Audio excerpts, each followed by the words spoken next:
നമസ്കാരം. ദൂരദർശൻ്റെ എല്ലാ പ്രേക്ഷകർക്കും സാമൂഹ്യ പാഠത്തിൻ്റെ പുതിയൊരു എപ്പിസോഡിലേക്ക് സ്വാഗതം. നമുക്ക് ചെറിയൊരു മൂക്കൊലിപ്പോ തൊണ്ടയടവോ അല്ലെങ്കിൽ തലവേദന വരുമ്പോൾ നമ്മളെല്ലാം അതിനെ ബന്ധിപ്പിക്കുന്നത് സൈനസൈറ്റിസ് എന്ന രോഗത്തെ പറ്റിയാണ്. എന്നാൽ ശരിക്കും ഇതാണോ സൈനസൈറ്റിസ്? എങ്ങനെയാണ് നമ്മൾ സൈനസൈറ്റിസ് എന്ന രോഗം നിർണ്ണയിക്കുന്നത്? എന്തെല്ലാമാണ് ഇതിൻ്റെ പ്രധാന ലക്ഷണങ്ങൾ?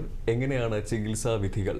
ഒപ്പം തന്നെ സൈനസൈറ്റിസ് നമ്മൾ ചികിത്സിച്ചിട്ടില്ല എങ്കിൽ വരുന്ന സങ്കീർണതകൾ എന്തെല്ലാമാണ്? ഇതെല്ലാമാണ് നമ്മൾ ഇന്ന് ചർച്ച ചെയ്യുന്നത്.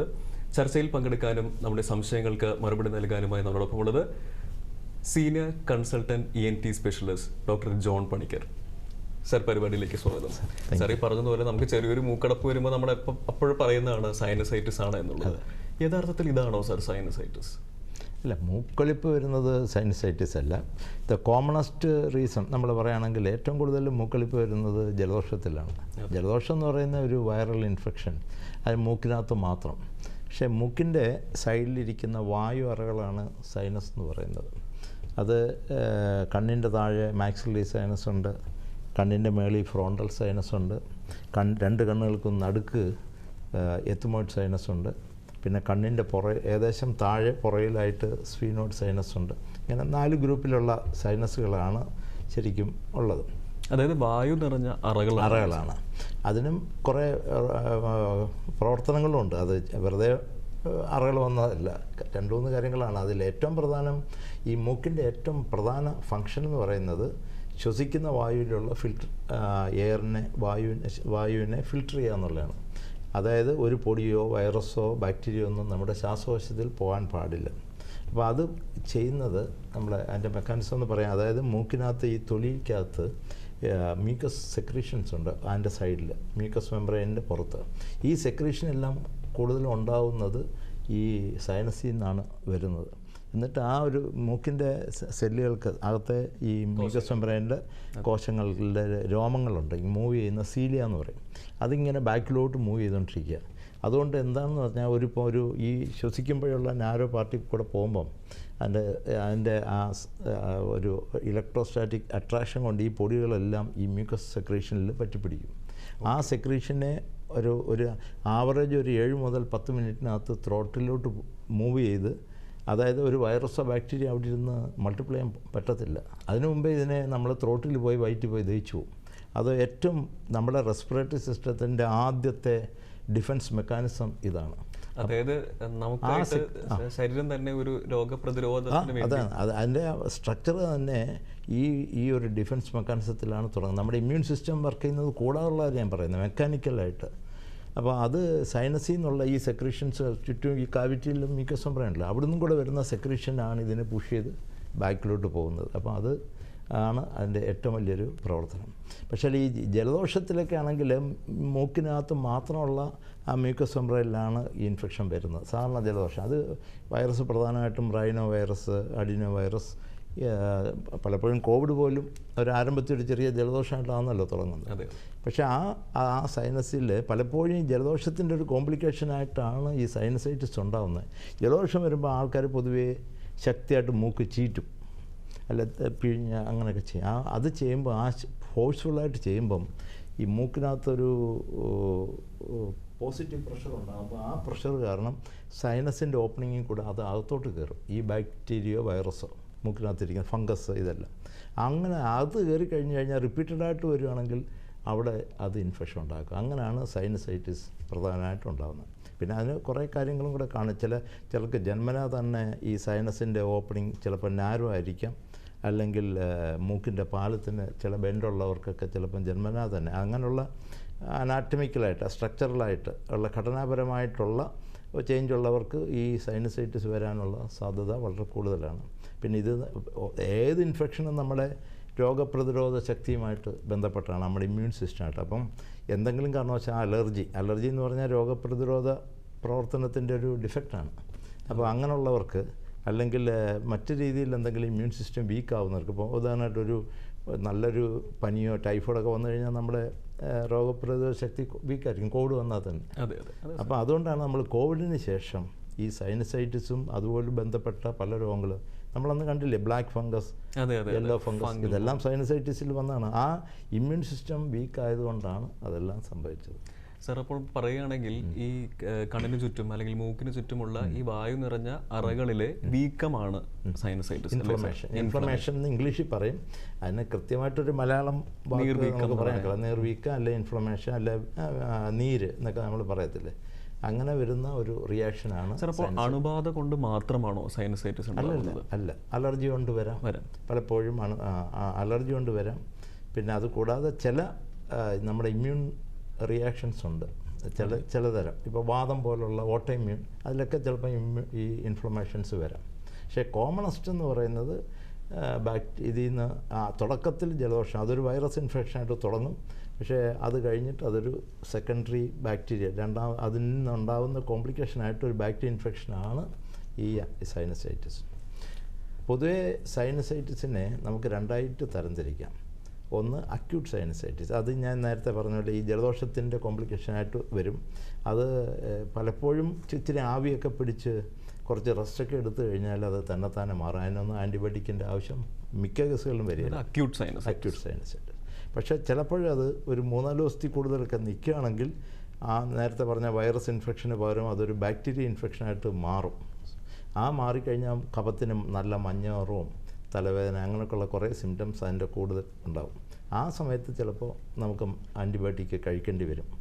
അത് കഴിഞ്ഞ് അതാണ് അക്യൂട്ട് സൈനസ്. പക്ഷേ അത് റിപ്പീറ്റഡായിട്ട് അക്യൂട്ട് സൈനസൈറ്റിസ് വരികയോ അല്ലെങ്കിൽ മൂക്കിനകത്ത് സിവിയറായിട്ട് അലർജിയുള്ള വ്യക്തികൾക്ക് വന്നു കഴിഞ്ഞാൽ പിന്നെ ഈ സൈനസൈറ്റിസ് മാറാതിരിക്കുകയോ, ഒരു ആവറേജ് ഒരു 2-3 ആഴ്ചയ്ക്കകം ഒരു സൈനസൈറ്റിസ് മാറുന്നില്ലെങ്കിൽ അത് ക്രോണിക് സ്റ്റേജിലോട്ട് പോകും.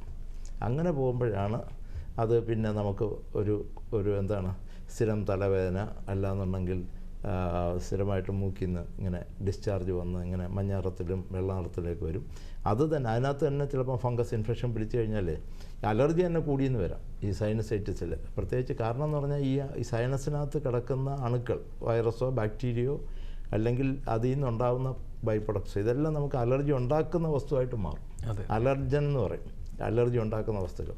അപ്പം ചിലപ്പം ഫംഗസ് ആയിരിക്കും, അത് ക്രമേണ ഒരു ആസ്മയായിട്ടൊക്കെ ഭാവിയിൽ മാറിയെന്നും വരാം. അപ്പോൾ അത് ഈ സൈനസ് ക്ലിയർ ആയില്ലെങ്കിൽ ഈ ആസ്മയും മറ്റ് പ്രശ്നങ്ങളും ഇമ്പ്രൂവ് ചെയ്യത്തുമില്ല. കാരണം ആ ഫംഗസോ മറ്റ് ബാക്ടീരിയയൊക്കെ അവിടെ തന്നെ കിടക്കുകയല്ലേ. അപ്പം അങ്ങനെയാണ് ഈ ക്രോണിക് സൈനസൈറ്റിസിലോട്ട് ഈ ഇങ്ങനെയുള്ള ഇൻഫെക്ഷൻസ് എല്ലാം പോകുന്നത്. സർ, ഇപ്പോൾ നമ്മൾ അക്യൂട്ട് സൈനസൈറ്റിസിനെ പറ്റി പറഞ്ഞു. 2 ആഴ്ചയ്ക്ക് ശേഷമാണെങ്കിൽ നമ്മൾ അതിനെ ക്രോണിക് സൈനസൈറ്റിസ് എന്ന് നമ്മൾ തരംതിരിക്കുന്നു. സർ, സാധാരണ 3-4 ആഴ്ച സാധാരണയായി നമ്മൾ സൈനസൈറ്റിസ് കാണുന്ന ലക്ഷണങ്ങൾ എന്തെല്ലാമാണ്, പ്രധാന ലക്ഷണങ്ങൾ? ഈ സൈനസൈറ്റിസിൽ അക്യൂട്ട് സൈനസൈറ്റിസിൽ വരുന്ന ലക്ഷണമല്ല ക്രോണിക് സൈനസൈറ്റിസിൽ. അതായത് അക്യൂട്ട് സൈനസിൽ ഇത് തുടങ്ങുന്നത് നമുക്ക് ചോദിച്ചു കഴിഞ്ഞാൽ അറിയാം, ഒരു ചെറിയ പനിയും ജലദോഷമായിട്ടാണ് തുടങ്ങുന്നത്.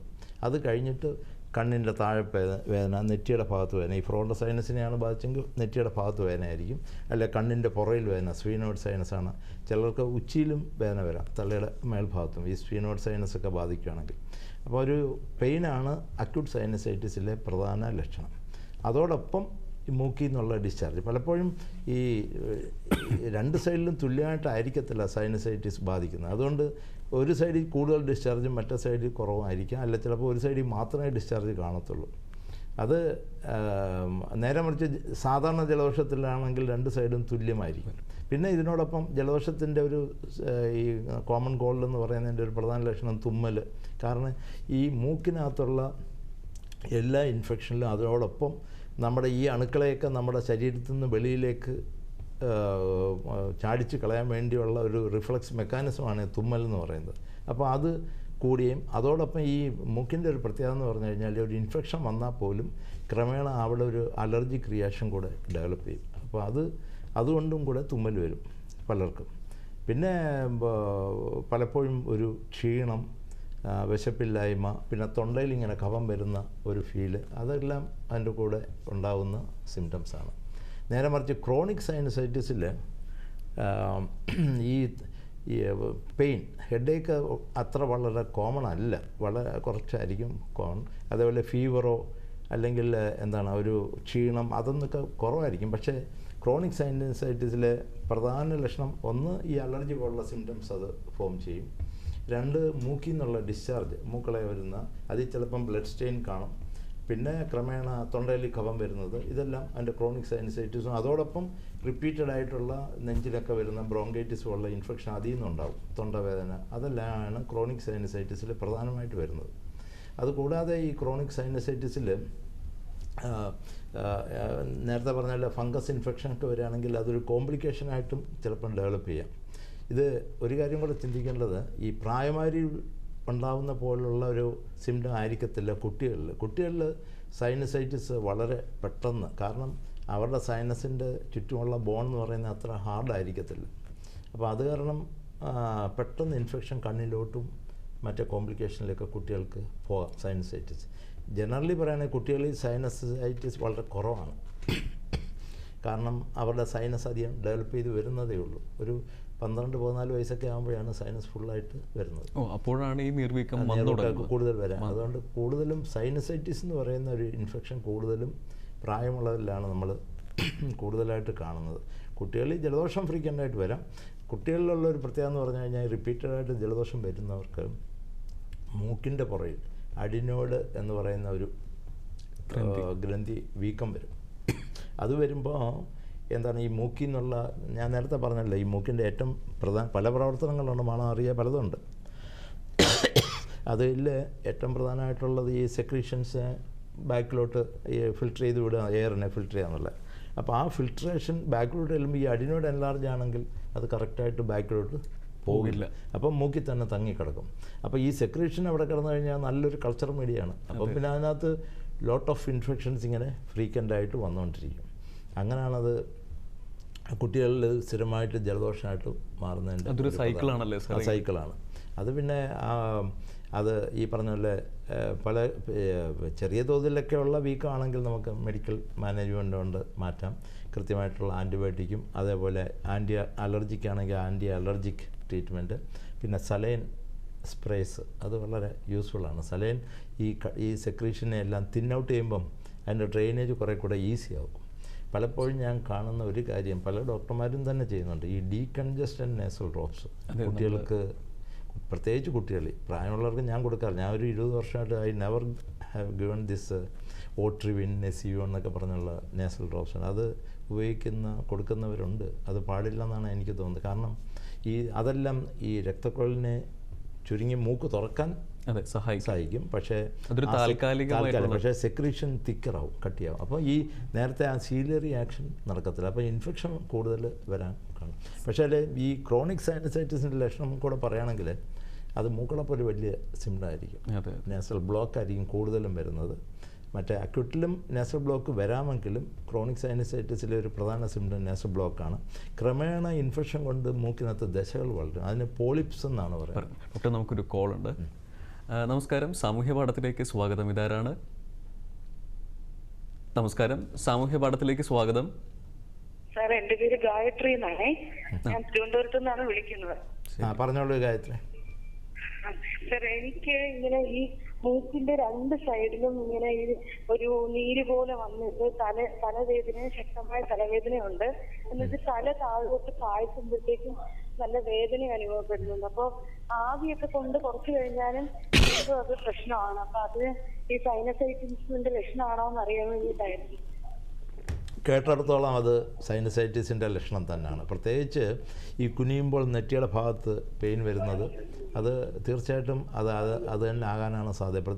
അതോടൊപ്പം മൂക്കടപ്പും കൺജഷനൊക്കെ തോന്നും, മൂക്കിൽ നിന്ന് ഡിസ്ചാർജൊക്കെ തോന്നുന്നുണ്ടെങ്കിൽ അത് തീർച്ചയായിട്ടും അത് സൈനസൈറ്റിസാണ്, സംശയമൊന്നുമില്ല. അത് പക്ഷേ അത് ENT ഡോക്ടർമാരെ ആരെങ്കിലും കാണിച്ചിട്ടുണ്ടോ? എനിക്ക് ആദ്യം വിചാരിച്ചത് മൈഗ്രെയിൻ ആയിരിക്കും എന്നാണ് വിചാരിച്ചത്. അപ്പൊ പെയിൻ കില്ലർ ഇടയ്ക്ക് കഴിക്കുമായിരുന്നു. പക്ഷെ കണ്ടിന്യൂസ് ആയിട്ട് ഇപ്പൊ അത് വരുന്നുണ്ട്. തണുപ്പൊക്കെ കൂടുമ്പോഴത്തേക്കാണ് കൂടുതൽ അസ്വസ്ഥത ഉണ്ടാവുന്നത്. സാധാരണ സൈനസൈറ്റിസിൻ്റെ തലവേദന കൂടുതലും രാവിലെ എണീക്കുമ്പോൾ അധികം കാണില്ല, കുറച്ച് കഴിയുമ്പോഴാണ് അത് തുടങ്ങുന്നത്.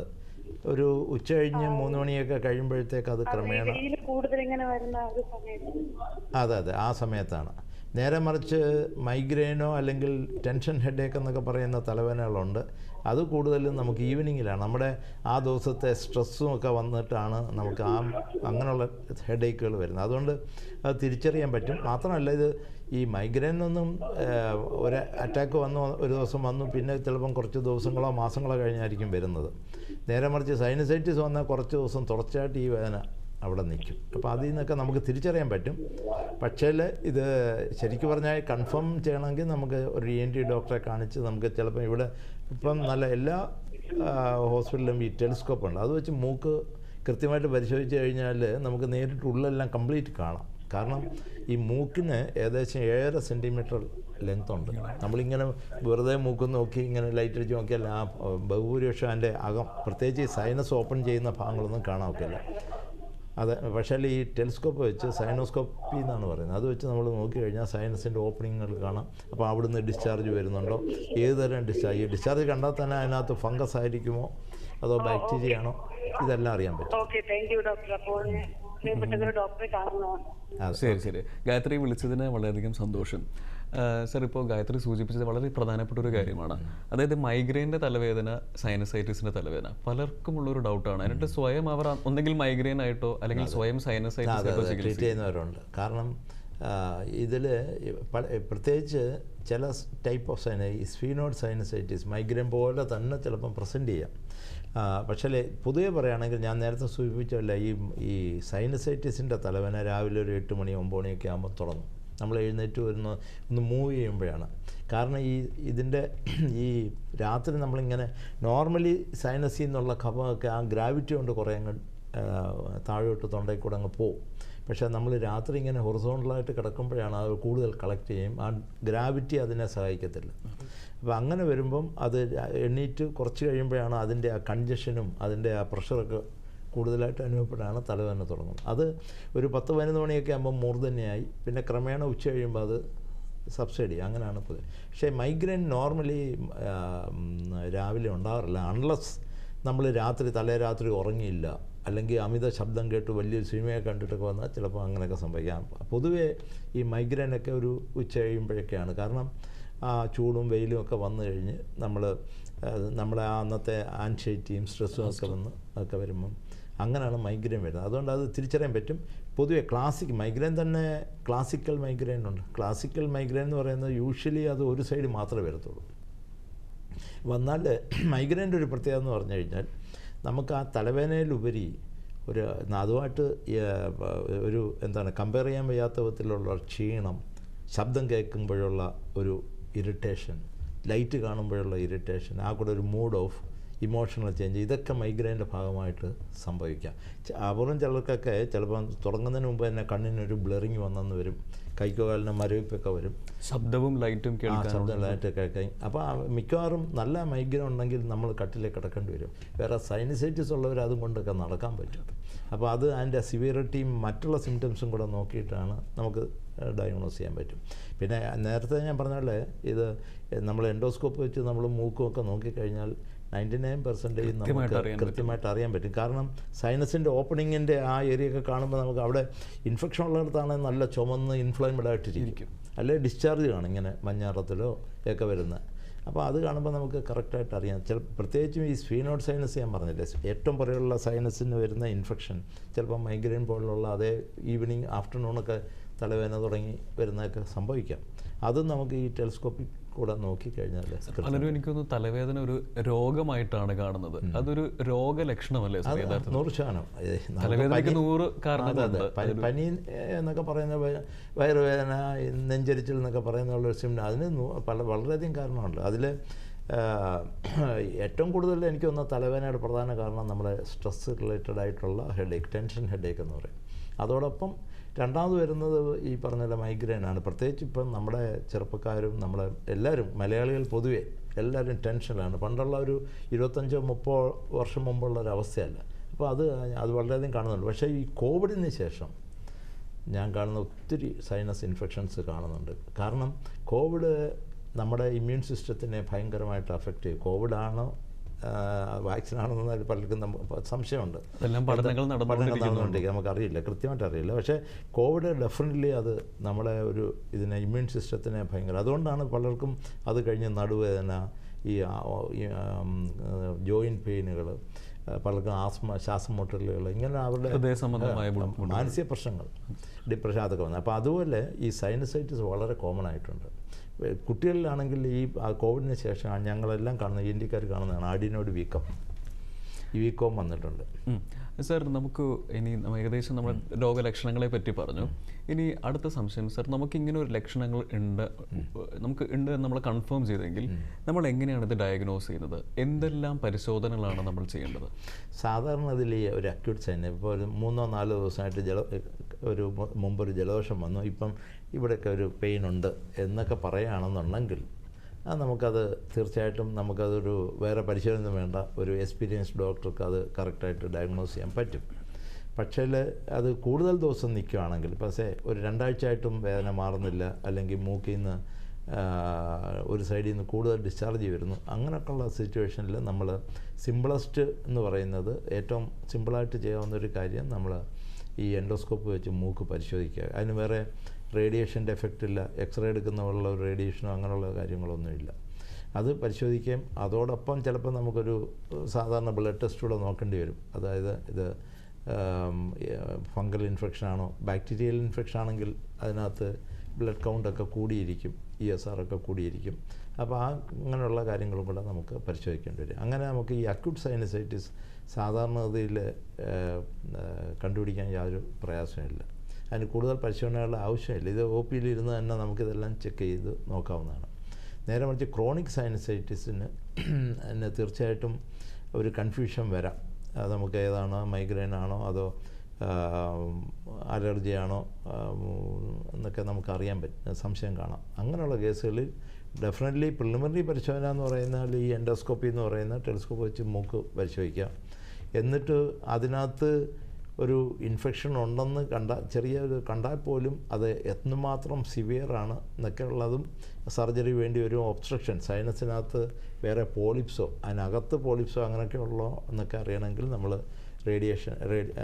CT സ്കാൻ ആണ് സാധാരണ നമ്മൾ ചെയ്യുന്നത്. CT സ്കാനിനകത്തും അതേപോലെ സിംറ്റം കുറയുന്നില്ല, പ്രത്യേകിച്ചും നമ്മുടെ ഒരു കോഴ്സ് ആൻറ്റിബയോട്ടിക്കോ 1-2 കോഴ്സ് ആൻറ്റിബയോട്ടിക്കോ എല്ലാം കഴിച്ചിട്ടും അലർജിയുടെ ട്രീറ്റ്മെൻ്റ് എല്ലാം എടുത്തിട്ടും കുറയാത്ത കേസുകളിൽ നമ്മൾ CT സ്കാൻ ചെയ്ത് അതിൻ്റെ എവിടെയാണ് അതിൻ്റെ തടസ്സം നോക്കണം. ഞാനൊക്കെ ചെയ്യുന്നത് നോർമലി ഒരു മാസമൊക്കെ നമ്മൾ ട്രീറ്റ് ചെയ്ത് നോക്കും മെഡിക്കലി. ഒരു നല്ല ശതമാനം അതിൽ മാറിക്കുന്ന വരും, ഈവൻ ക്രോണിക് സൈനസൈറ്റിസും. പക്ഷേ മാറാത്ത കേസുകളിൽ നമ്മൾ CT സ്കാൻ എടുപ്പിച്ചിട്ട് സർജറി വേണോ അത് ചെയ്താൽ, ഇപ്പോഴത്തെ എൻഡോസ്കോപ്പിക് സൈനസ് സർജറി എന്ന് പറയുന്നത് ബഹുഭൂരിപക്ഷം കേസുകൾ, മേ ബി ഒരു 95% കേസുകളിലും കംപ്ലീറ്റ് സൈനസൈറ്റിസ് നമുക്ക് ക്യൂർ ചെയ്യാൻ പറ്റും. നേരെ മറിച്ച് അലർജിയാണ്, അല്ല മൂക്കിനകത്ത് അലർജി കൊണ്ട് ഇൻഫെക്ഷൻ കൂടാതെ അലർജി കൊണ്ട് മൂക്കിനകത്ത് ദശകൾ വരാം, പോളിപ്സ് വരാം. അങ്ങനെയൊക്കെയുള്ള കേസുകളിൽ ചിലപ്പം സർജറി ചെയ്താലും ഇത്രയും 95% നമുക്കില്ലെങ്കിലും ഒരു 70-75% കേസുകളിൽ നമുക്കത് പൂർണ്ണമായിട്ടും മാറ്റിയെടുക്കാൻ പറ്റും.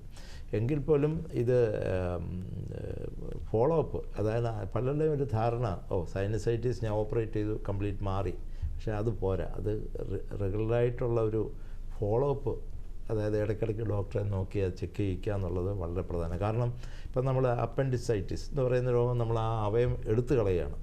അത് കഴിഞ്ഞാൽ പിന്നെ ഒരിക്കലും അപ്പൻഡിസൈറ്റിസ് വരാൻ പാടില്ല. ടോൺസിൽ റിപ്പീറ്റഡ് ആയിട്ട് വരികയാണെങ്കിൽ ചിലപ്പം ടോൺസിലെക്ടമി ചെയ്ത് അതങ്ങ് എടുത്തു കളയാം. സൈനസ് നമുക്ക് എടുത്തു കളയാൻ ഒക്കെയല്ല. സൈനസിൽ നമുക്ക് ചെയ്യുന്നത് ഈ തടസ്സങ്ങൾ വരാതിരിക്കാൻ വേണ്ടി സൈനസിൻ്റെ ഓപ്പണിങ്സ് എല്ലാം വലുതാക്കി കൊടുക്കുക എന്നുള്ളതാണ്. അപ്പം അങ്ങനെയുള്ളപ്പോൾ അതിനകത്ത് സെക്രീഷനോ കഫമോ ഒന്നും കെട്ടി നിൽക്കാൻ അത് ആ ഡ്രെയിനേജ് കൊണ്ട് കറക്റ്റായിട്ട് പോകും. സർ, നമുക്ക് സർജറിയിലേക്ക് വരാം. സർ, എനിക്ക് സംശയമുണ്ട്, ഈ സൈനോസ്കോപ്പി എന്നുള്ള പരിശോധനയില്ലേ സർ, അത് ശരിക്കും വേദന ഉണ്ടാക്കുന്നതാണോ? ആൾക്കാർക്ക് പൊതുവെ അതൊരു ബുദ്ധിമുട്ടുണ്ടാക്കുന്ന ഒരു പരിശോധനയല്ല. എന്നെയും സൈനോസ്കോപ്പി ചെയ്തിട്ടുണ്ട്, അതിനെ വേദന എടുക്കില്ല. പലപ്പോഴും നമ്മൾ ഈ മൂക്ക് കൂടെ അപൂർവം ചിലർക്ക്, അതെല്ലാവർക്കും ഒന്നുമില്ല, ഈ മൂക്ക് നമ്മൾ ഈ മൂക്കിനകത്ത് ടെലിസ്കോപ്പ് ഇടുമ്പം തുമ്മൽ വരാതിരിക്കാൻ വേണ്ടി ലോക്കൽ അനസ്തീഷ്യ സൈലോക്കൻ എന്ന് പറയും, അത് മൂക്കിനകത്ത് പഞ്ഞി വെക്കും. അത് ചിലർക്ക് ഒരു മൂക്കിനകത്ത് ഒരു ഇറിറ്റേഷൻ ഉണ്ടാക്കും. അല്ലാതെ പലരും ഈ പരിശോധനകൾ പേടിച്ചിട്ടാണ് ചികിത്സ എടുക്കാൻ മടി. അതെ. പക്ഷേ അത് വളരെ കൊച്ചുകുട്ടികൾക്ക് നമ്മൾ ചെയ്യുന്നുണ്ട്. ഇപ്പോഴാണെങ്കിൽ വളയുന്ന ടെലിസ്കോപ്പ് വരെയുണ്ട്, വളരെ ഫ്ലെക്സിബിളായിട്ടുള്ള. അപ്പോൾ അത് കണ്ടുപിടിക്കാനൊന്നും വലിയ പ്രയാസമില്ല. അപ്പം നമ്മൾ പരിശോധനകളെ ഭയക്കേണ്ട കാര്യമില്ല എന്ന് തന്നെ നമുക്ക് പറയാം. സർ, പിന്നെ വേറൊരു സംശയമാണ് സർ, കേരളത്തിൽ ഭൂരിഭാഗം ആൾക്കാർക്കും ഇപ്പോൾ പ്രമേഹം എന്നുള്ള ഒരു കണ്ടീഷനാണ്. എല്ലാവർക്കും ചോദിക്കുന്ന 3 ഒരാൾക്ക് ചിലപ്പോൾ ഡയബറ്റിസ് ആയിരിക്കാം. അതെ അതെ. അപ്പോൾ ഈ പ്രമേഹമുള്ളവരിൽ സൈനസൈറ്റിസിൻ്റെ സാധ്യത കൂടുതലാണോ സർ? തീർച്ചയായിട്ടും. ക്രോണിക് സൈനസൈറ്റിസ്, പ്രമേഹം ശരിക്കും പറഞ്ഞാൽ എന്താ, തലമുടി മുതൽ നഖം വരെയുള്ള എല്ലാ അവയവങ്ങളെയും ബാധിക്കുന്ന ഒരു പ്രശ്നമാണ്.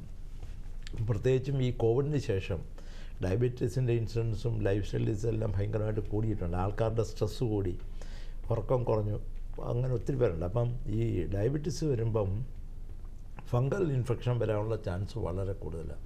ഡയബറ്റീസിന് നേരിട്ട് ഉള്ള ഹൃദയത്തിലുള്ള പ്രശ്നങ്ങൾ അങ്ങനെയൊക്കെ കൂടാതെ, ഷുഗർ കൂടുന്നത് കൂടാതെ, ഇതിൻ്റെ നമ്മുടെ ഇമ്മ്യൂൺ സിസ്റ്റത്തിനെ വീക്കാക്കാനുള്ളൊരു കഴിവും ഈ ഡയബറ്റീസ് രോഗത്തിനുണ്ട്. അതുകൊണ്ടാണ് ഡയബറ്റീസുകാർക്ക് എപ്പോഴും ഫ്രീക്വൻ്റായിട്ട് പല ഇൻഫെക്ഷൻ, കാലിലൊരു ഇൻഫെക്ഷൻ വന്നു കഴിഞ്ഞാൽ പെട്ടെന്ന് കയറി കൂടും.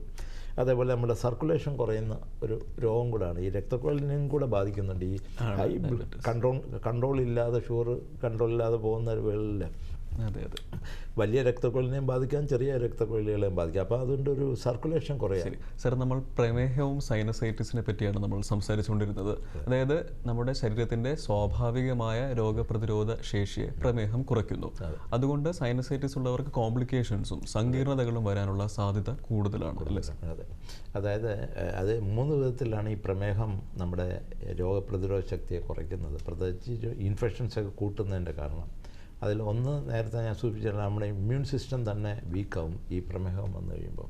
അതിനുള്ള പ്രോപ്പർ എനർജി കിട്ടാതെ വരിക. അതായത് ഗ്ലൂക്കോസ് നമ്മുടെ സെല്ലുകൾക്കകത്ത് കയറണമെങ്കിൽ ഇൻസുലിൻ പ്രോപ്പറായിട്ട് വർക്ക് ചെയ്യണം. പ്രമേഹം, പ്രത്യേകിച്ച് ടൈപ്പ് 2 ഡയബറ്റീസ് എന്നൊക്കെ പറയുന്നത് ശരിക്കും പറഞ്ഞാൽ ഇൻസുലിൻ്റെ കുറവല്ല, പക്ഷേ ഇൻസുലിൻ സെല്ലുമായിട്ട് പ്രവർത്തിക്കാനുള്ള ഒരു ബുദ്ധിമുട്ടാണ്, അറിയാമല്ല.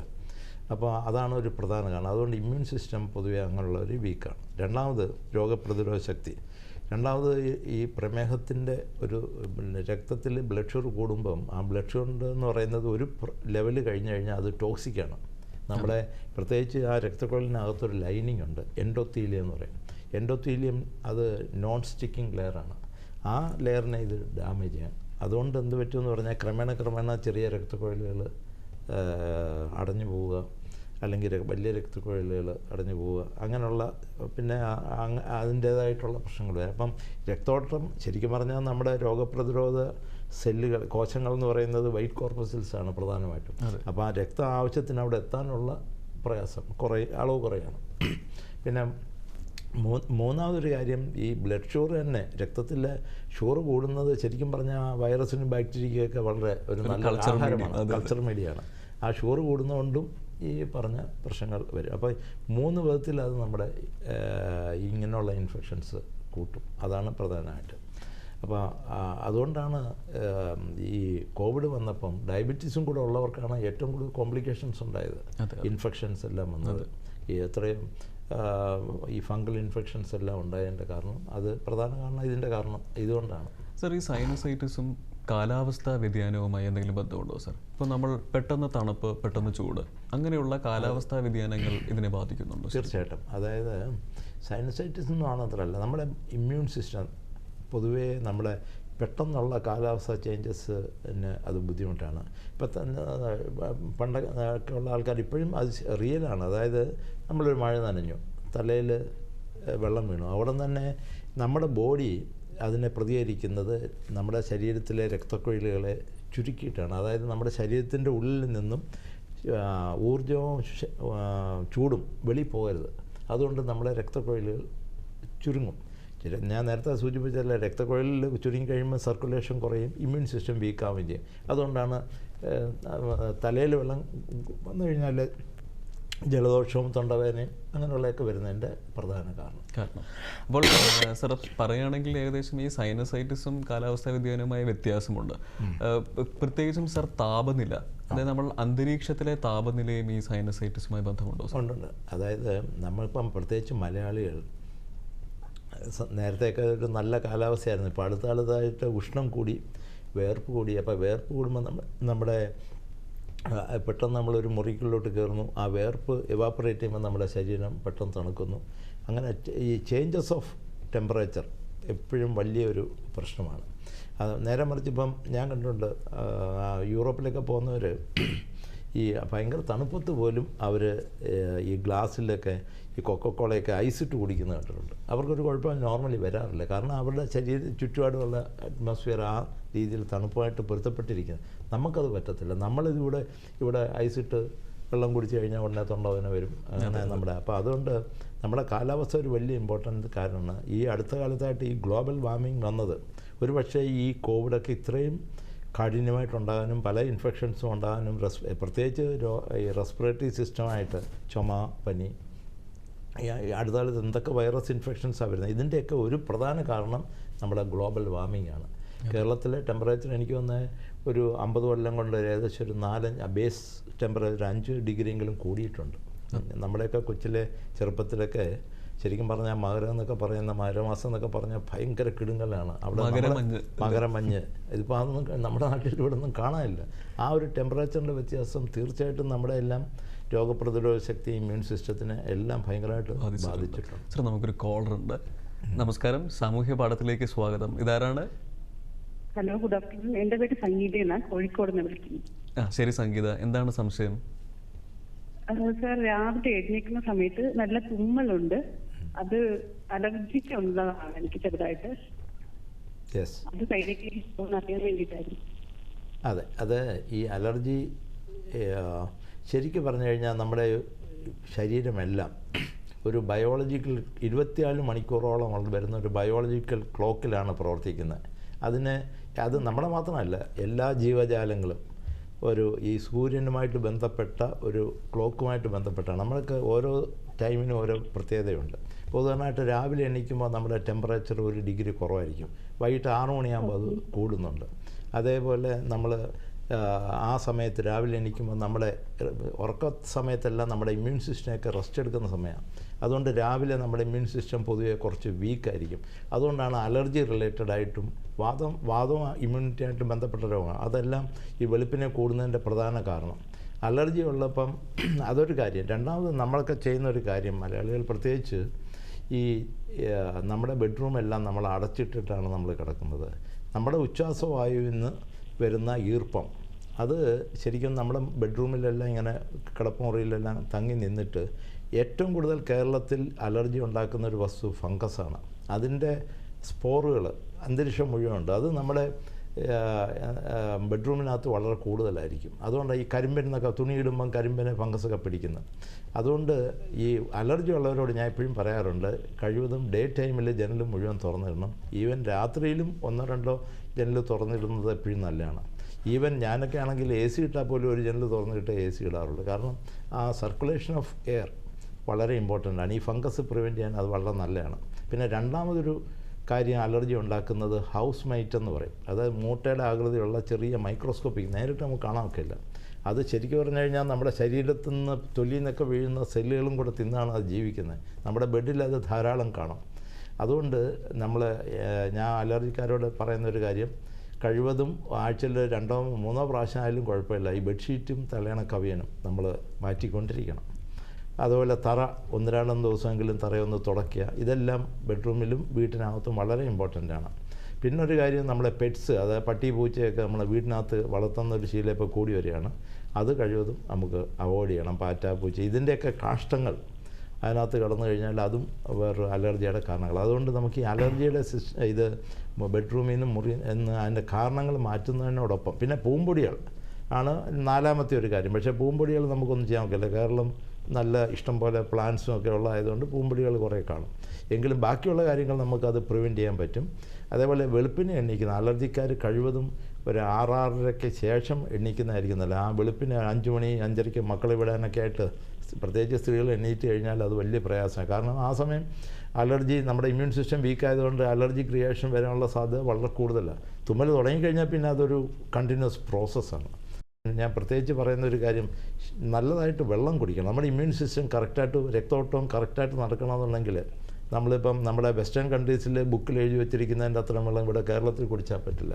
അപ്പം വെള്ളം കുടിക്കുക എന്നുള്ളത് വളരെ ഇമ്പോർട്ടൻ്റ്. അതും ചെറിയ ചൂടുവെള്ളമാണെങ്കിൽ ഏറ്റവും നല്ലത്. അപ്പം ഇങ്ങനെയുള്ള കുറേ കാര്യങ്ങളുണ്ട്. വേറൊരു കാര്യം കൂടെ അവസാനം ഞാൻ പറഞ്ഞോട്ടെ. നമ്മുടെ ഇപ്പോഴത്തെ ഏറ്റവും വലിയ പ്രശ്നം എന്ന് പറഞ്ഞാൽ ആവശ്യത്തിന് ഉറങ്ങുന്നില്ല എന്നുള്ള ഒരു കാര്യമാണ്. നമ്മുടെ ഇമ്മ്യൂൺ സിസ്റ്റം കറക്റ്റായിട്ട് വർക്ക് ചെയ്യണമെന്നുണ്ടെങ്കിൽ ആവറേജ് 8 മണിക്കൂർ ഉറങ്ങിയിരിക്കണം. കുട്ടികളാണെങ്കിൽ അതിൽ കൂടുതൽ ഉറങ്ങേണ്ടി വരും. കാരണം 10 വയസ്സ് വരെ ഒരു 10 മണിക്കൂറെങ്കിലും ഉറങ്ങേണ്ടതാണ് കുട്ടികൾ. 25 വയസ്സ് വരെ 9 മണിക്കൂർ. അതിന് ശേഷമാണ് ഈ 8 മണിക്കൂർ എന്ന് പറയുന്നത്. അപ്പോൾ ആ ഉറക്കം നമ്മുടെ ഇമ്മ്യൂൺ സിസ്റ്റം റീകൂപ്പ് ചെയ്ത് അതിൻ്റെ പകലത്തെ പ്രവർത്തനമെല്ലാം കഴിഞ്ഞൊന്ന് റെസ്റ്റ് എടുത്ത് അത് വീണ്ടും റെജുവിനേറ്റ് ചെയ്ത് വരണമെന്നുണ്ടെങ്കിൽ നല്ല ഉറക്കം വളരെ വളരെ പ്രധാനമാണ്. അതുകൊണ്ടാണ് വെളുപ്പിനെ ഉറക്കം കളയരുത്. വെളുപ്പിനെ ഉള്ള ഉറക്കവും വളരെ ഇമ്പോർട്ടൻ്റാണ്. സംഗീത പരിപാടിയിലേക്ക് വിളിച്ചതിന് വളരെയധികം നന്ദി. എനിക്ക് തോന്നുന്നു സംഗീതയുടെ ഈ സംശയത്തിലൂടെ കുറേ കാര്യങ്ങൾക്ക് കുറേ പേർക്ക് അലർജിയുമായി ബുദ്ധിമുട്ട് അനുഭവിക്കുന്ന കുറേ പേരുടെ പ്രശ്നങ്ങൾ അലർജിയാണ് ശരിക്കും പറഞ്ഞാൽ സൈനസൈറ്റിസിൻ്റെ ക്രോണിക് സൈനസൈറ്റിസിൻ്റെ ഒരു പ്രധാന കാരണം. ഡോക്ടർ, ഒരു പൊതുവെ എല്ലാവർക്കുമുള്ള ഒരു സംശയമാണ്, നമുക്ക് സൈനസൈറ്റിസ് ഉള്ളപ്പോൾ നമ്മൾ ആവി പിടിക്കുന്നത് അത്യാവശ്യമാണോ? എന്തെല്ലാമാണ് അത് നമുക്ക് ചെയ്യാമെങ്കിൽ എന്തെല്ലാമാണ് അതിൻ്റെ ബെനിഫിറ്റ്സ് എന്തെല്ലാമാണ്? ഈ അക്യൂട്ട് സൈനസൈറ്റിസ് സമയത്ത് ആവി പിടിക്കുന്നതുകൊണ്ട് കുഴപ്പമില്ല. അത് സ്റ്റീമാണ് അതിനകത്തെ പ്രധാന കാര്യം. പക്ഷേ അതോടൊപ്പം ഈ ടിഞ്ച ബെൻസോയിൻ അല്ലെ വിക്സ് ഇങ്ങനെയുള്ള എന്തെങ്കിലും ഇട്ട് കഴിഞ്ഞാലും കുഴപ്പമില്ല. പക്ഷേ ക്രോണിക് സൈനസൈറ്റിസിൽ ആവി പിടിക്കുന്നതുകൊണ്ട് കാര്യമില്ല. ചിലപ്പോൾ അത് ദോഷവും ചെയ്യും. കാരണം വലിയ ചൂട്, അതും ആവി പിടിക്കുമ്പോൾ പ്രത്യേകം ശ്രദ്ധിക്കേണ്ട, ആ വലിയ ചൂടിനകത്തുള്ള ആവിയൊന്നും വേണ്ട. ഇത് സ്റ്റീം മേളിൽ ചെന്നാൽ മതി, ചെറിയ ചൂട് മതി, ഒരു കംഫർട്ട്. ശരിക്കും ഈ സ്റ്റീം എന്താണ് ചെയ്യുന്നത്? ഈ സ്റ്റീം 2 കാര്യമാണ് ചെയ്യുന്നത്. സ്റ്റീമിന് ചെല്ലുമ്പോൾ ഞാൻ നേരത്തെ പറഞ്ഞ ആ സെക്രീഷൻ കുറെ കൂടെ തിൻ ഔട്ട് ചെയ്യും. അത് തിന്നാകുമ്പോൾ സെക്രീഷൻ്റെ കട്ടി കുറയുമ്പം അത് മൂക്കിൽ നിന്ന് ക്ലിയർ ചെയ്യാൻ കുറെ കൂടെ എളുപ്പം. 2, ഈ സ്റ്റീമിന് ഒരു ഡീകൺജസ്റ്റൻ്റ്, അത് മ്യൂക്കസ് മെംബ്രെയിനെ കുറച്ചൊക്കെ ചുരുക്കുന്ന ഒരു എഫക്റ്റ് ഉണ്ട്. അങ്ങനെയാണ് ഈ പ്രയോജനം സ്റ്റീം വർക്ക് ചെയ്യുന്നത്. പക്ഷേ അലർജിക്കാർക്ക്, തുമ്മലും ജലദോഷമുള്ളവർ അതിന് ഗുണമെന്ന് പറഞ്ഞുകൊണ്ട് ആവി പിടിക്കുക. അത് അലർജിക്കാർക്ക് പൊതുവെ കാണുന്നത് ഈ സ്റ്റീം ഇൻഹലേഷൻ ചിലപ്പം കൂടുതൽ ദോഷം ചെയ്യും. അതേപോലെ ഈ നേരത്തെ ഞാൻ പറഞ്ഞ മൂക്കിനകത്തുള്ള മ്യൂക്കസ് മെംബ്രെയിൻ്റെ പുറത്തുള്ള സീലിയ എന്ന് പറയുന്നത് വലിയ ചൂടൊക്കെ ചെല്ലുകയാണെങ്കിൽ ആ സീലിയ നശിച്ചു പോകും. അപ്പം അതിൻ്റെ നോർമൽ ആ മ്യൂക്കസ് മെംബ്രെയിൻ സെക്രീഷനെ ബാക്കിലോട്ട് തള്ളിവിടുന്ന ആ പ്രോസസ്സ് തടസ്സപ്പെട്ടൊന്നും വരാം. അതുകൊണ്ട് പ്രത്യേകിച്ച് കോവിഡ് സമയത്ത് പറഞ്ഞു എല്ലാ ദിവസവും സ്റ്റീം 2-3 നേരം അത് അവർക്ക് അത് ദോഷകരമാണ്. ഒരു കാരണവശാലും അങ്ങനെ ചെയ്യാൻ പാടില്ല. സർ, അതേപോലെ നമ്മൾ ഓവർ ദ കൗണ്ടർ കിട്ടുന്ന ഒന്നാണ് ഈ ഇൻഹേലർ എന്നുള്ളത്. അതായത് ഓരോ കമ്പനിക്കാരും അവർ ഇൻഹേലേഴ്സ് ഉപയോഗിക്കുന്നുണ്ട്. ഇത് ഏതെങ്കിലും രീതിയിൽ നമ്മൾ സൈനസൈറ്റിസ് അല്ലെങ്കിൽ കഫക്കെട്ട് അല്ലെങ്കിൽ മൂക്കിൽ തങ്ങി നിൽക്കുന്ന ഈ മ്യൂക്കസിനെയൊക്കെ നമ്മൾ പ്രതിരോധിക്കാൻ ഇത് സഹായിക്കുമോ? ഇത് അതിന് വലിയ എഫക്റ്റ് ഒന്നും ഇല്ല. കൂടുതലും സൈക്കോളജിക്കൽ ഒരു എഫക്റ്റ് ഉണ്ട്. പിന്നെ നമുക്ക് ആ ഒരു മണം അടിക്കുമ്പോഴത്തേക്ക് നമുക്കൊരു സുഖം തോന്നും. അതൊരു ഇപ്പം നമ്മൾ പുകവലിക്കുമ്പോഴൊരു കിട്ടുന്ന സുഖം, അല്ലെങ്കിൽ ഒരു മുറുക്കുമ്പോഴുള്ള സുഖം എന്നൊക്കെ പറയുന്നതല്ല. അതിനൊന്നും ഒരു മെഡിക്കൽ വാല്യൂ ഒന്നും ഇല്ല. അത് പക്ഷേ വല്ലപ്പോഴും ഒന്ന് ഉപയോഗിച്ചെന്ന് വെച്ച് പ്രശ്നമൊന്നുമില്ല. പക്ഷേ അതും ഒരു റെഗുലറായിട്ട് വലിച്ചുകൊണ്ട് ഒരിക്കൽ ചെയ്താൽ ഇതൊക്കെ ഒരു ഹാബിറ്റ് ഫോമിങ് ആണ്. അതുകൊണ്ട് അത് അങ്ങനെയുള്ള കാര്യങ്ങളൊക്കെ അവോയ്ഡ് ചെയ്യുന്നതാണ് നല്ലത്. അതെ സർ. സർ, നമ്മളെല്ലാം ഭൂരിഭാഗം ആൾക്കാരും ഇപ്പോൾ ജോലി ചെയ്യുന്നത് എയർ കണ്ടീഷനിൽ ഇരുന്നുകൊണ്ടാണ്.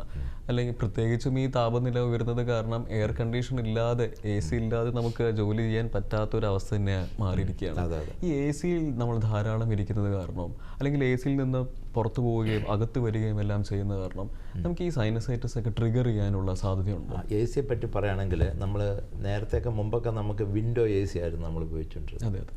ഇപ്പോഴാണെങ്കിൽ എല്ലാം ഈ സ്പ്ലിറ്റ് AC ആണ്. ഇത് നമ്മളുടെ വ്യത്യാസം എന്ന് പറയുന്നത്, വിൻഡോ AC-യിലാണെന്നുണ്ടെങ്കിൽ നമുക്ക് അതിൻ്റെ വെൻറ്റ് തുറന്ന് വെച്ചിട്ട് എയർ ഫ്ലോ ഉണ്ട്, വെളിയിൽ നിന്നുള്ള എയർ എടുത്താണ് വന്നുകൊണ്ടിരുന്നത്. ഇപ്പോഴത്തെ പ്രശ്നം എന്ന് പറഞ്ഞാൽ ഈ സ്പ്ലിറ്റ് AC-യിൽ വെളിയിൽ നിന്നുള്ള എയർ നോർമലി അധികം വരാറില്ല. അതുകൊണ്ട് ഇപ്പോൾ ഒരു മുറിയിൽ കുറച്ച് പേര് വർക്ക് ചെയ്യുന്നു, അല്ലെങ്കിൽ നമ്മൾ ഇരുന്ന് കഴിഞ്ഞാൽ ഈ നേരത്തെ പറഞ്ഞ പോലെ നമ്മുടെ ആ മുറിക്കകത്ത് കാർബൺ ഡൈ ഓക്സൈഡ് കൂടുന്നു, ഓക്സിജൻ്റെ അളവ് കുറയുന്നു, അല്ലെങ്കിൽ ഹ്യൂമിഡിറ്റി കൂടുന്നു. ഇങ്ങനെയുള്ള കുറേ പ്രശ്നങ്ങളൊക്കെ അതിന് വരും. അതുകൊണ്ട് ജനറലി പറയുകയാണെങ്കിൽ ഇപ്പോൾ അതുകൊണ്ടാണ് പലപ്പോഴും നമ്മളെല്ലാം ശ്രദ്ധിച്ചാണ് ഈ ഡക്റ്റബിൾ AC, അതായത് വെളിയിൽ ഇത് വെച്ചുള്ള AC ആണ് വലിയ ഹോളിലും ഓഡിറ്റോറിയത്തിലും അല്ലാതെ ഈ സ്പ്ലിറ്റ് AC നല്ലതല്ല. അതൊരു കാര്യം. പിന്നെ രണ്ടാമത് ഇതിൻ്റെയൊക്കെ ഫിൽറ്ററുകളിലൊക്കെ ഈ ഈർപ്പം കാരണം അതിന് AC-ക്കകത്തെല്ലാം ഈർപ്പം കൂടുതലാണെന്നല്ല, ആ തണുപ്പ് കാരണം അവിടെ കണ്ടൻസ് ചെയ്തിട്ട് ഈ വാട്ടറിൻ്റെ മോളിക്യൂൾ കണ്ടൻസ് ചെയ്ത് അത് ഈർപ്പം കാണും. അതിൽ ഫംഗസ് പിടിക്കാനുള്ള സാധ്യത വളരെ വളരെ കോമൺ ആണ്. അപ്പോൾ അതിനൊക്കെ അടുത്തിരിക്കുമ്പോഴത്തേക്ക് ഇതെല്ലാം തള്ളി വിട്ടുകൊണ്ടിരിക്കും. അപ്പോൾ നമ്മൾ ശ്രദ്ധിക്കേണ്ടത് അഥവാ വിൻഡോ എ സി എന്തൊക്കെ ആയാലും അത് ഫിൽറ്റർ വളരെ ഫ്രീക്വൻ്റായിട്ട് ക്ലീൻ ചെയ്യുക എന്നുള്ളത് വളരെ പ്രധാനമാണ്. ഈ നേരത്തെ സൂചിപ്പിച്ച പോലെ ഫംഗസാണ് നമ്മുടെ നാട്ടിലെ ഏറ്റവും കൂടുതൽ അലർജി ഉണ്ടാക്കുന്ന വസ്തു. അപ്പോൾ അത് ശ്രദ്ധിക്കണം. പിന്നെ രണ്ടാമതൊരു കാര്യമുള്ളത്, അത് ഈ എ സിയുടെ 3 ടൈപ്പിനെ പറ്റി ഞാൻ പറഞ്ഞെന്നുള്ളേ ഉള്ളൂ.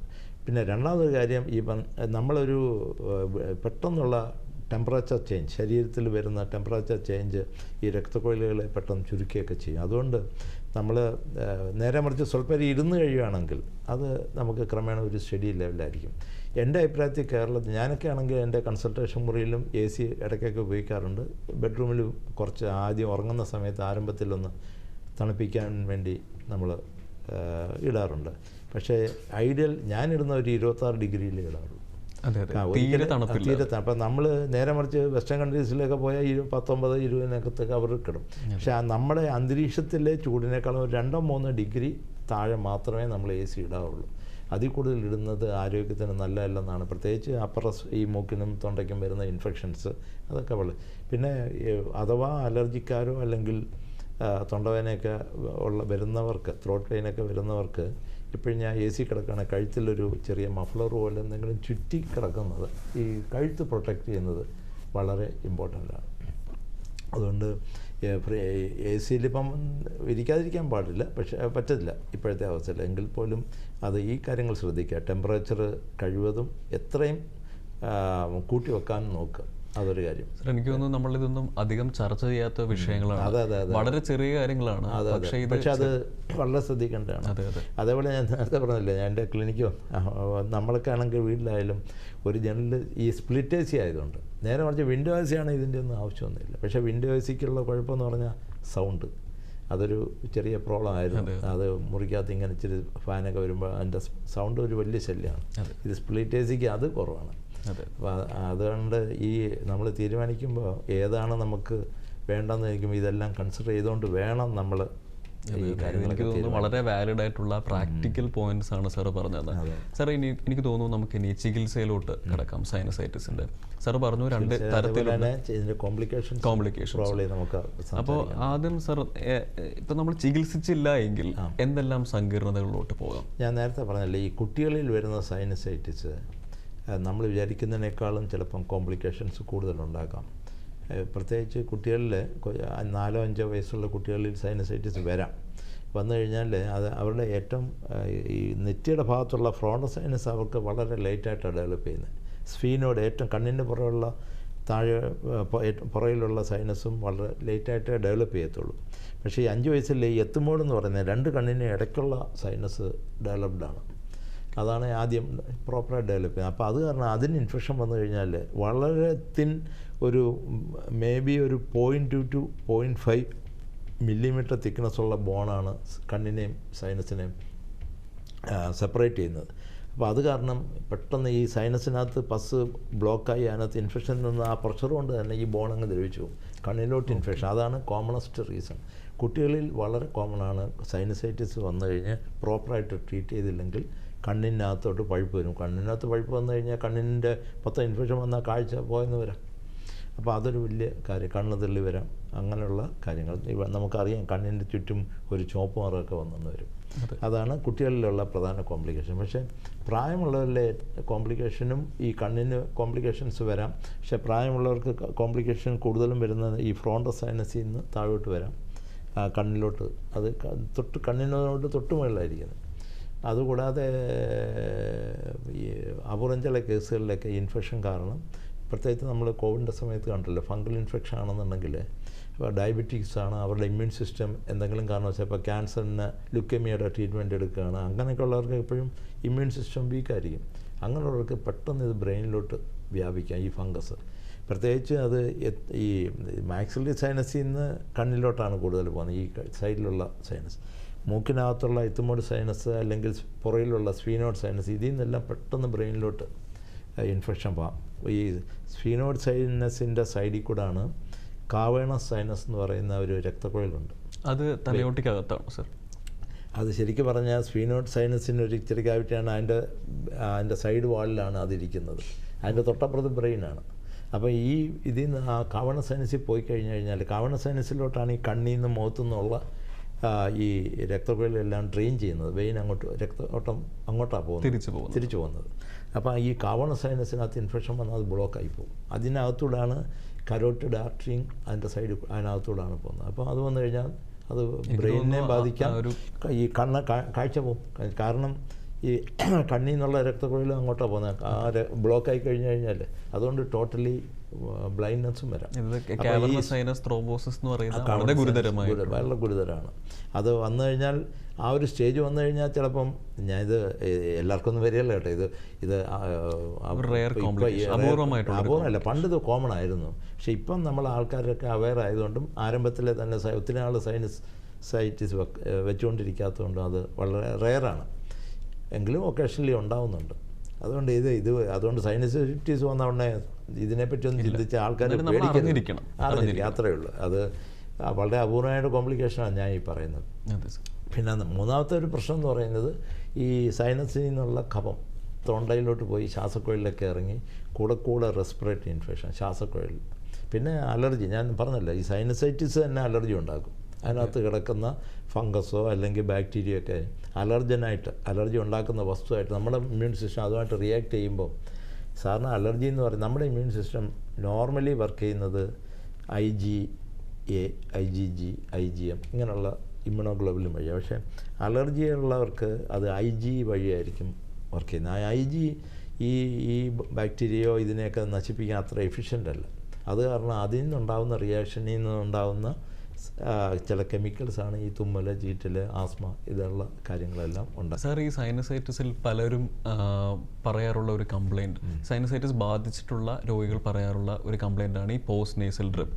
അപ്പോൾ ഈ പോസ്റ്റ് നേസൽ ഡ്രിപ്പ് പലപ്പോഴും തൊണ്ടയിൽ കഫം വന്നിറക്കുകയും ഉറക്കത്തെ തന്നെ തടസ്സപ്പെടുത്തുകയും ചെയ്യാറുണ്ട്. അപ്പോൾ ഇതെങ്ങനെയാണ് സാർ കണ്ടുവരുന്നത്? അത് മിക്കവാറും ഉള്ള ക്രോണിക് സൈനസൈറ്റിസ് ആർക്കും നമ്മൾ ചിലരത് ഇങ്ങോട്ട് വന്ന് പറയും എൻ്റെ പ്രധാന പ്രശ്നം ഇതാണ്. പക്ഷേ നമ്മൾ അങ്ങോട്ട് ചോദിച്ചാൽ മിക്കവർക്കും തൊണ്ടയിൽ കഫം വരുന്ന ഒരു ഫീലിംഗ്, അതൊരു എപ്പോഴും ഒരു ഇറിറ്റേഷനാണ്, തൊണ്ട കാറിക്കൊണ്ടേയിരിക്കും. അതാണ് അവരുടെ ഒരു പ്രധാന ലക്ഷണം. പിന്നെ റിപ്പീറ്റഡായിട്ട് ത്രോട്ട് പെയിൻ വരിക, റിപ്പീറ്റഡായിട്ട് ലോവർ റെസ്പിറേറ്ററി ഇൻഫെക്ഷൻ വരിക. സാർ, എനിക്ക് തോന്നുന്നു വളരെ ചുരുക്കത്തിൽ ഇനി പ്രധാനമായുള്ള ചികിത്സാ മാർഗ്ഗങ്ങൾ പറഞ്ഞ് നമുക്ക് ഏകദേശം കൺക്ലൂഡ് ചെയ്യാൻ തോന്നുന്നു. പ്രധാനമായിട്ട് ഞാൻ നേരത്തെ പറഞ്ഞല്ലേ ഈ അക്യൂട്ട് സൈനസൈറ്റിസിൽ പലപ്പോഴും ഒരു ആവി പിടിച്ചും എന്തെങ്കിലും സലൈൻ സ്പ്രേ ഒക്കെ ഉപയോഗിച്ച് നമുക്ക് ആരംഭത്തിൽ, പിന്നെ പെയിൻ ഉണ്ടെങ്കിൽ ഒരു പാരസെറ്റമോൾ ടാബ്ലറ്റോ അങ്ങനെയുള്ള എല്ലാം കൊടുത്ത് നമുക്കത് കറക്റ്റ് ചെയ്യാൻ പറ്റും. പക്ഷേ 2-3 ദിവസത്തിനകത്ത് അത് കുറയുന്നില്ല എന്നുണ്ടെങ്കിൽ, പ്രത്യേകിച്ച് ഒരു ഓഫീസിലൊക്കെ പോകുന്ന വളരെ തിരക്കുള്ള ഒരു വ്യക്തിയെ സംബന്ധിച്ചിടത്തോളം ഇതും വെച്ചുകൊണ്ടിരിക്കാൻ പാടില്ല. അങ്ങനെയുള്ളവർക്ക് നമുക്ക് ആൻറ്റിബയോട്ടിക് സ്റ്റാർട്ട് ചെയ്യേണ്ടി വരും. സാധാരണ അതിൽ ഞാൻ ആദ്യം സ്റ്റാർട്ട് ചെയ്യുന്ന പെൻസിലിൻ്റെ അലർജി ഇല്ല എന്നുണ്ടെങ്കിൽ ഈ അമോക്സിസിലിനാണ്, ഓഗ്മെൻറ്റിൻ എന്ന് പറയും, അമോക്സിസിലിൻ ക്ലോവ്ലോണിക് ആസിഡ്, അതിൻ്റെ ഒരു കോമ്പിനേഷനാണ്. എനിക്ക് തോന്നുന്ന ബഹുഭൂരിപക്ഷം ENT ഡോക്ടർമാരും അതാണ് കൊടുക്കുന്നത്. പിന്നെ അതിൻ്റെ ഒരു പ്രശ്നം എന്ന് പറയുന്നത് ചിലർക്ക് സ്റ്റൊമക്കിനൊക്കെ അപ്സെറ്റ് വരാം.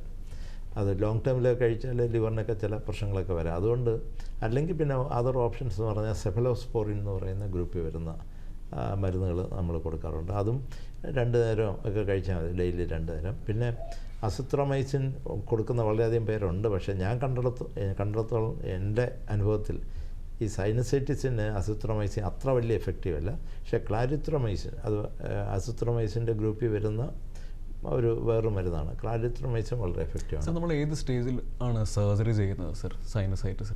അത് നമ്മളൊരു ഇപ്പോൾ ക്രോണിക് സൈനസൈറ്റിസ് ആയിട്ട് വരുന്നു. അപ്പം 1 മാസം 2 മാസം 3 മാസമായിട്ട് എനിക്ക് കൂടെ ഇവിടെ ഇങ്ങനെ പേന വരുന്നു, തൊണ്ടയിൽ കഫം വരുന്നുണ്ട്, തലവേദന വരുന്നുണ്ട്, ആ കൂടെ ഒരു ക്ഷീണം തോന്നുന്നുണ്ട്. ഇങ്ങനെയൊക്കെയുള്ള സിംറ്റമായിട്ട് വരുമ്പോൾ എങ്കിൽ പോലും ആദ്യമായിട്ട് എൻ്റെ അടുത്ത് വരുമ്പോൾ നമ്മളത് എൻഡോസ്കോപ്പിയും ഒക്കെ ചെയ്ത് അതിൻ്റെ ഒരു സിറ്റുവേഷൻ, അതിനകത്ത് പോളിപ്സ് ഉണ്ടോ, അതേപോലെ ഫംഗസാണ്, ഇതൊക്കെയാണെന്നുണ്ടെങ്കിൽ നമുക്ക് അധികം നാൾ ഇത് വെച്ചുകൊണ്ടിരുന്നിട്ട് കാര്യമില്ല. കാരണം മൂക്കിനകത്ത് ദശ വന്ന് ഈ സൈനസൈറ്റിസ് കൊണ്ട് തന്നെ ദശ വന്നിട്ട് സൈനസ് ബ്ലോക്ക് ആയാൽ അത് മാറ്റി കൊടുക്കാതെ ഇത് പൂർണ്ണമായിട്ട് ക്ലിയർ ആവത്തില്ല. അങ്ങനെയുള്ള കേസുകളിൽ നമ്മൾ ആരംഭത്തിൽ തന്നെ സജസ്റ്റ് ചെയ്യും, സർജറിക്ക് പോകാൻ പറയും. നേരെ മറിച്ച് അല്ലാതെ ഇതൊന്നും വേറെ കോംപ്ലിക്കേഷൻ ഇല്ല, ഇൻഫെക്ഷൻ മാത്രമേ ഉള്ളെങ്കിൽ നമ്മൾ അതിൻ്റെ ആ കഫം എടുത്തിട്ട് ടെസ്റ്റ് ചെയ്തിട്ട് ഏത് രോഗാണുക്കളാണ്, അത് ഏത് ആൻറ്റിബയോട്ടിക്കിനാണ് സെൻസിറ്റീവ്, ഇങ്ങനെയുള്ള കാര്യം ചെക്ക് ചെയ്തിട്ട് നമ്മൾ അതിനനുസരിച്ചുള്ള ആൻറ്റിബയോട്ടിക്കും, ഞാൻ നേരത്തെ സൂചിപ്പിച്ച പോലെ പലപ്പോഴും ഈ സൈനസൈറ്റിസിനോടൊപ്പം അലർജി കാണും. ഒന്നീ അലർജി കൊണ്ട് സൈനസൈറ്റിസ് വന്നതാകാം, അല്ലെങ്കിൽ സൈനസൈറ്റിസ് കൊണ്ട് അലർജി വന്നതാകാം. രണ്ടായാലും അതിനൊരു ആൻറ്റി അലർജിക് ട്രീറ്റ്മെൻറ്റും കൂടെ അതിനോടൊപ്പം കൊടുക്കും. അത് കൊടുത്തിട്ട് സലൈൻ ഉപ്പുവെള്ളത്തിൻ്റെ സ്പ്രേ, ഇതാണ് ഞാൻ സാറിന് കൊടുക്കുന്നത്. ഇത് കൊടുത്ത് ഒരു 1-2 നല്ല ഇമ്പ്രൂവ്മെൻ്റ് ഉണ്ടോ എന്നുള്ളത് നോക്കും. ഇമ്പ്രൂവ്മെൻ്റ് ഉണ്ടെങ്കിൽ we will continue this anti allergy കുറച്ച് നാൾ. കാരണം ആ അലർജിക് സ്റ്റാറ്റസ് മാറിക്കഴിഞ്ഞാൽ നമ്മുടെ ഇമ്മ്യൂൺ സിസ്റ്റം കുറേ കൂടെ ബെറ്റർ ആവും. അങ്ങനെയൊക്കെ പറയാം. ഏകദേശം ഒരു മിനിമം ഒരു 1 മന്തെങ്കിലും നോക്കിയിട്ട് മാത്രമേ ഞാൻ അത് തീരെ നിവർത്തിയില്ല എന്നുണ്ടെങ്കിൽ ഐ വിൽ സജസ്റ്റ് സർജറി. ഈ സർജറിക്ക് പറയുന്ന പേര് functional endoscopic sinus surgery. Functional എന്ന് പറയാൻ കാരണം ഇത് നമ്മളെല്ലാം എല്ലാം മൂക്കിനാവെല്ലാം എടുത്ത് കളഞ്ഞിട്ട് ഫങ്ഷൻ കംപ്ലീറ്റ് ബ്ലോക്ക് ചെയ്യാൻ പാടില്ല, കളയാൻ പാടില്ല. അതുകൊണ്ട് അതാണ് ആ കൺസെപ്റ്റ്. ഫങ്ഷൻ കീപ്പ് ചെയ്യുന്ന രീതിയിൽ സൈനസിന് ചെയ്യാവുന്ന ഏറ്റവും മിനിമം സർജറി ആയിരിക്കണം നമ്മൾ. അതാണ് ഈ functional endoscopy. It is A minimal surgery required. അത് ആ സർജറിയിൽ നമ്മൾ ചെയ്യുന്നത് പോളിപ്സോ തടസ്സമോ ചിലപ്പം മൂക്കിൻ്റെ പാളത്തിൻ്റെ ബെൻഡോ ഇതൊക്കെ കറക്റ്റ് ചെയ്തിട്ട് നമ്മൾ സൈനസിൻ്റെ ഓപ്പണിങ്സ് കുറച്ച് വലുതായി കൊടുക്കും. ആ തടസ്സം കൊണ്ടാണ് ഈ അതിനകത്ത് കഫം കെട്ടിക്കുന്നത്. സാർ, നമുക്ക് സാമൂഹ്യ പാഠത്തിൻ്റെ സമയം ഇവിടെ ഏകദേശം തീരാൻ പോവുകയാണ്. സാർ, എനിക്ക് തോന്നുന്നു ഒട്ടേറെ കാര്യങ്ങൾ നമ്മൾ ചർച്ച ചെയ്തു. വളരെ റെലവൻ്റ് ആയിട്ടുള്ള കാര്യങ്ങൾ, എത്രയധികം കാര്യങ്ങൾ ദൂരദർശൻ പ്രേക്ഷകരുമായി സാമൂഹ്യ പാഠത്തിലൂടെ പങ്കുവച്ചതിന് സാർ വളരെയധികം നന്ദിയുണ്ട്. എപ്പിസോഡ് ഇവിടെ പൂർണ്ണമാവുകയാണ്. വീണ്ടും മറ്റൊരു എപ്പിസോഡിൽ പുതിയൊരു വിഷയവുമായി കാണാം. നമസ്കാരം.